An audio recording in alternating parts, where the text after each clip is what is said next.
What if I told you that in the 18th century Germany, Freemasons believed that they were the direct descendants of the legendary Knights Templar, and that this belief created one of the most influential and controversial Masonic systems in European history?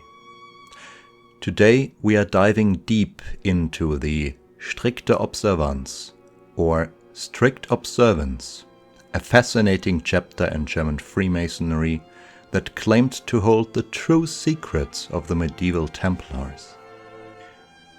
To understand the Strikte Observanz, we need to set the scene. It's the mid-1700s and Freemasonry is spreading rapidly across Europe. But in the German states something unique is happening. Unlike English Freemasonry, which focused on moral improvement and brotherhood, German lodges were hungry for deeper mysteries, ancient wisdom, and, well, let's be honest, a bit more drama. Enter Baron Karl Gotthelf von Hund, a Saxon nobleman who would change German Freemasonry forever.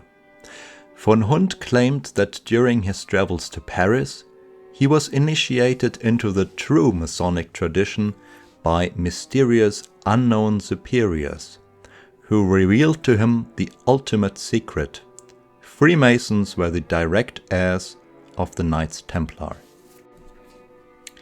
In 1751, von Hund established his first lodge under this new system. He called it the Strikte Observanz, meaning strict observance, because members had to strictly observe the rules and rituals he claimed were passed down from the Templars themselves. But here's where it gets interesting. Von Hund's story was that when the Templars were persecuted in 1307, they didn't just disappear. Instead, they went underground, preserving their secrets through a hidden chain of succession that eventually became Freemasonry. The system was hierarchical and militaristic. Members weren't just brothers, they were knights. They had provinces, commanderies, and a complex ranking system that promised access to increasingly profound secrets as you climbed the ladder. The appeal was enormous. German nobles and intellectuals flocked to join lodges that offered not just fellowship, but the promise of an ancient wisdom and a glorious heritage stretching back to the Crusades. The Strikte Observanz had 7 degrees, compared to the 3 of traditional craft masonry. The higher degrees included squire, knight, and commander. And at the very top were the mysterious unknown superiors, supposedly the true guardians of Templar secrets who remained hidden for security reasons. The rituals were elaborate, incorporating Christian symbolism, medieval pageantry, and promises of alchemical and mystical knowledge. Members wore distinctive regalia and conducted ceremonies that felt more like medieval knight initiations than traditional Masonic meetings. But there was a problem that would eventually bring down the entire system. As the Strikte Observanz grew, and it grew rapidly, spreading across Germany, Austria, and even into Russia, members began asking uncomfortable questions. Who exactly were these unknown superiors? Where were the promised ancient documents? And most importantly, where were the legendary Templar treasures that supposedly funded the organization? Von Hund claimed these mysterious figures were the surviving leadership of the Templar Order, operating from hidden locations across Europe. He suggested they included high-ranking nobles, possibly even royalty, who had maintained the ancient bloodlines and sacred knowledge. Some whispered they might be connected to the Stuart pretenders to the British throne, or hidden within the highest levels of European aristocracy.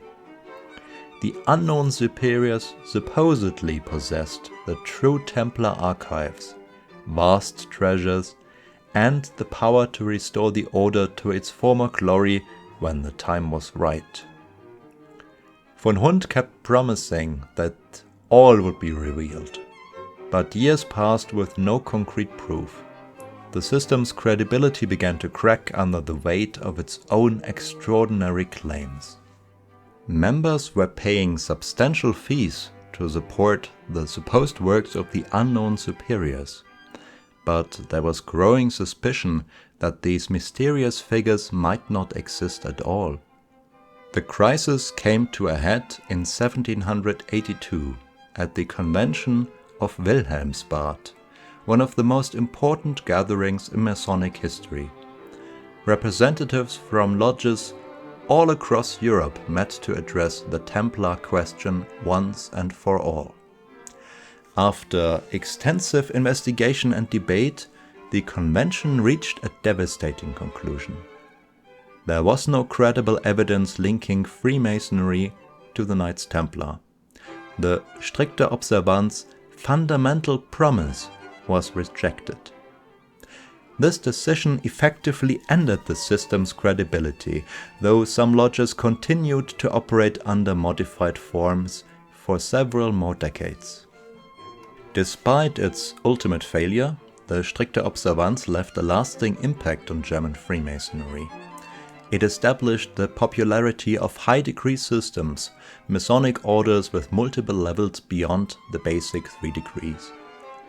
It also demonstrated both the appeal and the danger of mixing historical claims with esoteric traditions.